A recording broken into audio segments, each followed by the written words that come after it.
Le Bénin ferme les vannes du pipeline du Niger qui traverse son territoire et est arrivé au niveau du port de Sémé. Au niveau du port de Sémé, il y a des bateaux chinois qui viennent pomper le pétrole nigérien pour vendre dans le marché international. Et c'est un projet qui a coûté beaucoup d'argent. On parle d'à peu près 4,5 milliards de dollars.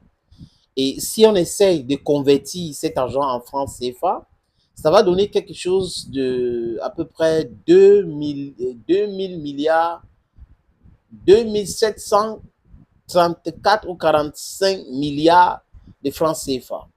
So it's a very gigantic project. Ça part d'Agadem jusqu'au Sémé.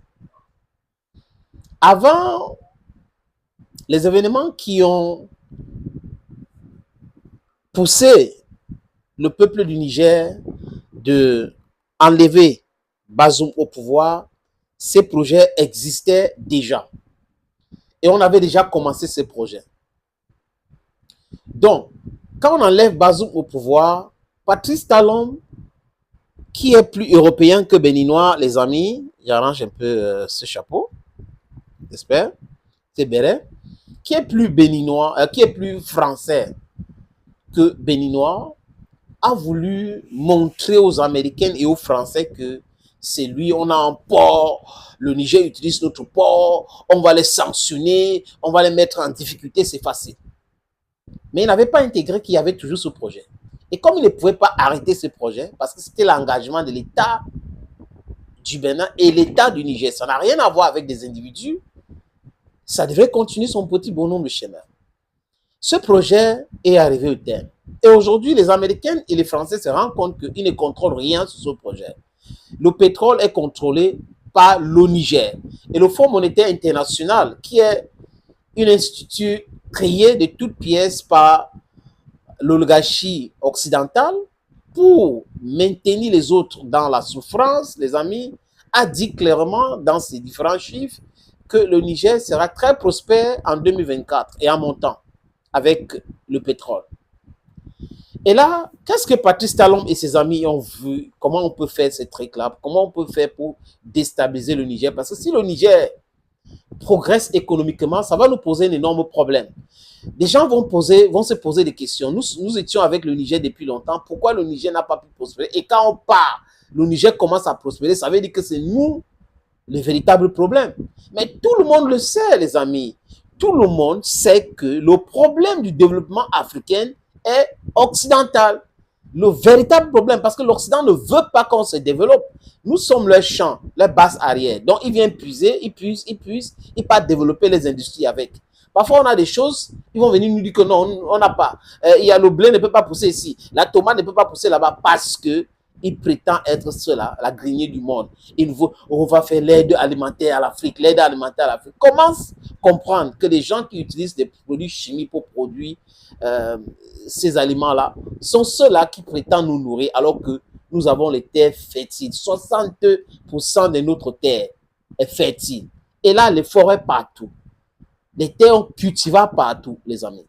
Quand j'ai fini de dire ça, les amis, je reviens à cette histoire criée de toutes pièces, la fermeture des ventes, l'interdiction de bateaux de venir prendre le pétrole du Niger au niveau des Sémé. C'est avec l'aide d'Emmanuel Macron que Patrice Talon a engagé cela. L'aide de Macron et des Américains qui voient à un mauvais œil le développement qui est en train d'arriver au Niger. Donc Patrice Talon, c'est un élément utilisé par les Occidentaux pour empêcher le Niger de se développer.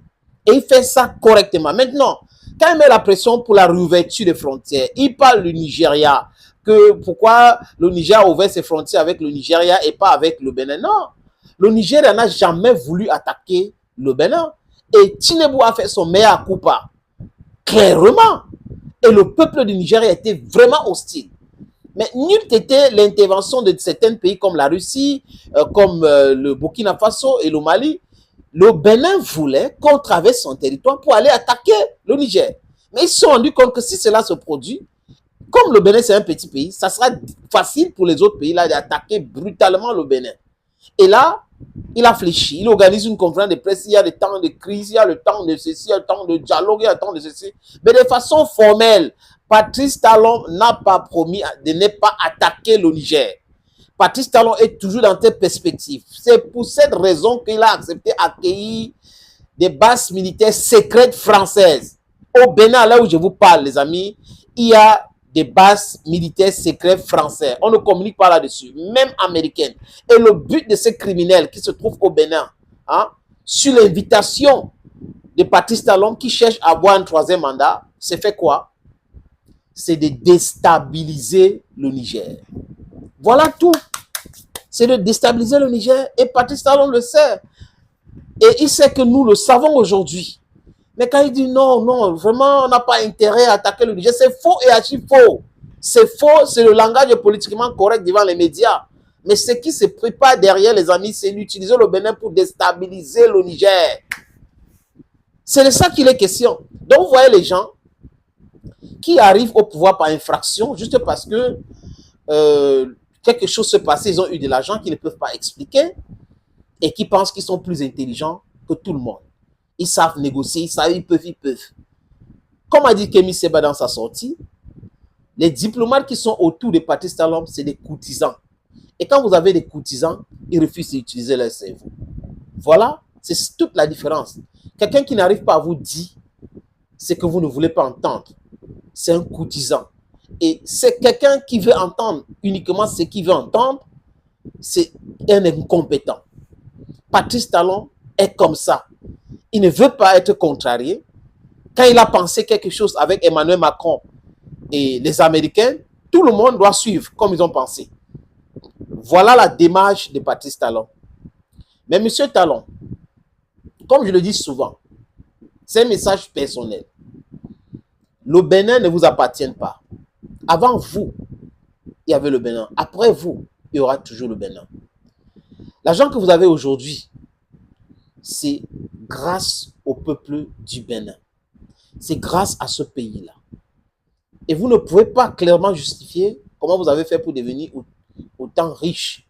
Mais ce n'est pas le plus important. Le peuple béninois ne vous doit absolument rien. Humblement, déposer les clés de sa présidence est parti. C'est la décision qu'un sage devrait prendre. Il dit déposer les clés de la présidence est parti. C'est la décision qu'un sage devrait prendre. Mais si vous n'êtes pas sage, vous allez penser à un moment donné qu'on vous aime tellement que vous voulez faire un troisième, quatrième mandat. Mais votre humiliation n'est pas très loin. Et ce que vous avez entamé là, ça va vous dépasser. Soyez-en sûrs. Les amis, à très bientôt.